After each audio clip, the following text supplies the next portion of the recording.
Hello, it's Monica from Crafting with Quilling Lady and welcome to day number 10 of hashtag 12 days of Christmas in July 2026. Today I'm going to show you how to create this diamond twist pop-out card without any cutting dice, and I promise you it is super easy to create. So first I've got 6 by 12 inches red card to create the card base. And I'm going to score it at 6 inches all the way down. Now it will be time to fold and burnish it. If you want, you can use the card base you already have at home, and that would be perfectly fine. So now when this is burnished, then decisions how you want to decorate your card inside and outside.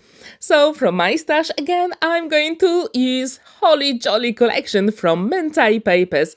I absolutely love the traditional colors and all the elements here. So I'm going to create 2 panels measuring 5 3/4 by 5 3/4 of an inch, and they will go inside of my card.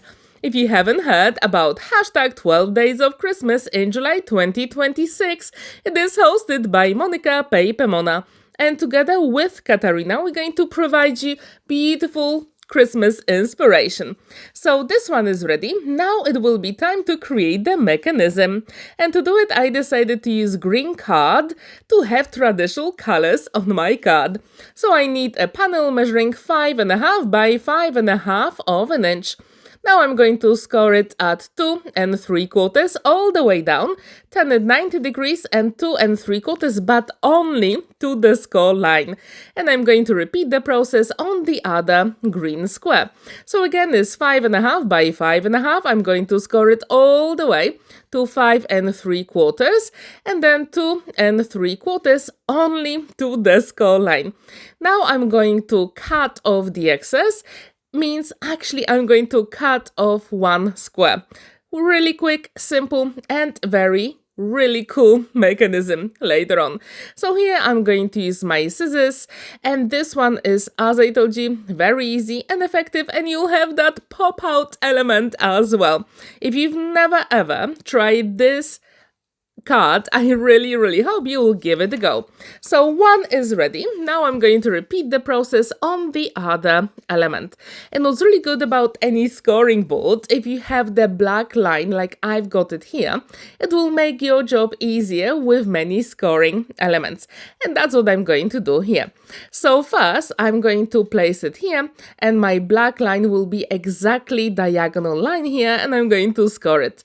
Now I'm going to measure 2 3/4, make a mark, and then I'm going to use that black line to create that diagonal line from the top. And this is really cool. Now, as you can see, I've got the black line, and I'm going to go 1/2 inch to the left, and then I'm going to go to the diagonal line I created, and then do a 1/2 inch score line as well. And I'm going to repeat the process on the other element as well. So if you have those black lines, that really makes so much difference on your project. Again, when I've got the diagonal line, I'm going to create 1 more 1/2 inch to the left or to the right, depends which side you are going to make. So when this is ready, then I'm going to need scissors and cut the excess off. And this one is from the outside diagonal line. And this way we're going to have really cool flaps. But I'm going to use my scissors and cut the excess a little bit more, because when you put it inside the card, there will be a little bit of bulk. So here, as you can see, I'm getting rid of a tiny bit here, just to make sure it will open really nicely. Now it will be time to fold and burnish those score lines, and then we can put it inside of the card. So this card looks very complicated, but to be honest, it is not. I was inspired by one of the short videos I saw on Pinterest, and I thought I really want to give this card a go. To be honest, I absolutely love the mechanism here, and I'm pretty sure I will come back to this fold and create some more makes later on. So when this is ready, again, decisions, how do you want to decorate your project? And as you can see, again, I'm going with traditional Christmas colors, but if you don't like traditional Christmas colors, wait for it, because one of the prompts for 12 days of Christmas in July 2026, it is non-traditional colors, so stay tuned for that. So here I'm going to place it here. As you can see, I need to leave a gap from the top and the bottom because this panel was 5.5 of an inch.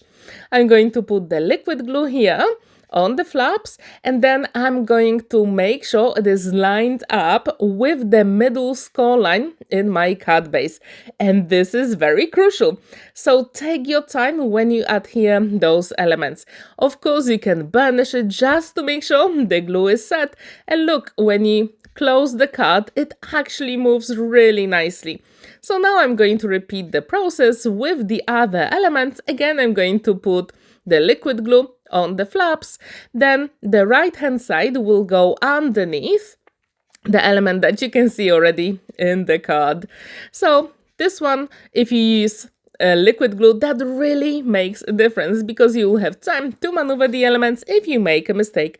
Again, you have to make sure that the middle score line of your element is exactly lined up with the score line in your card.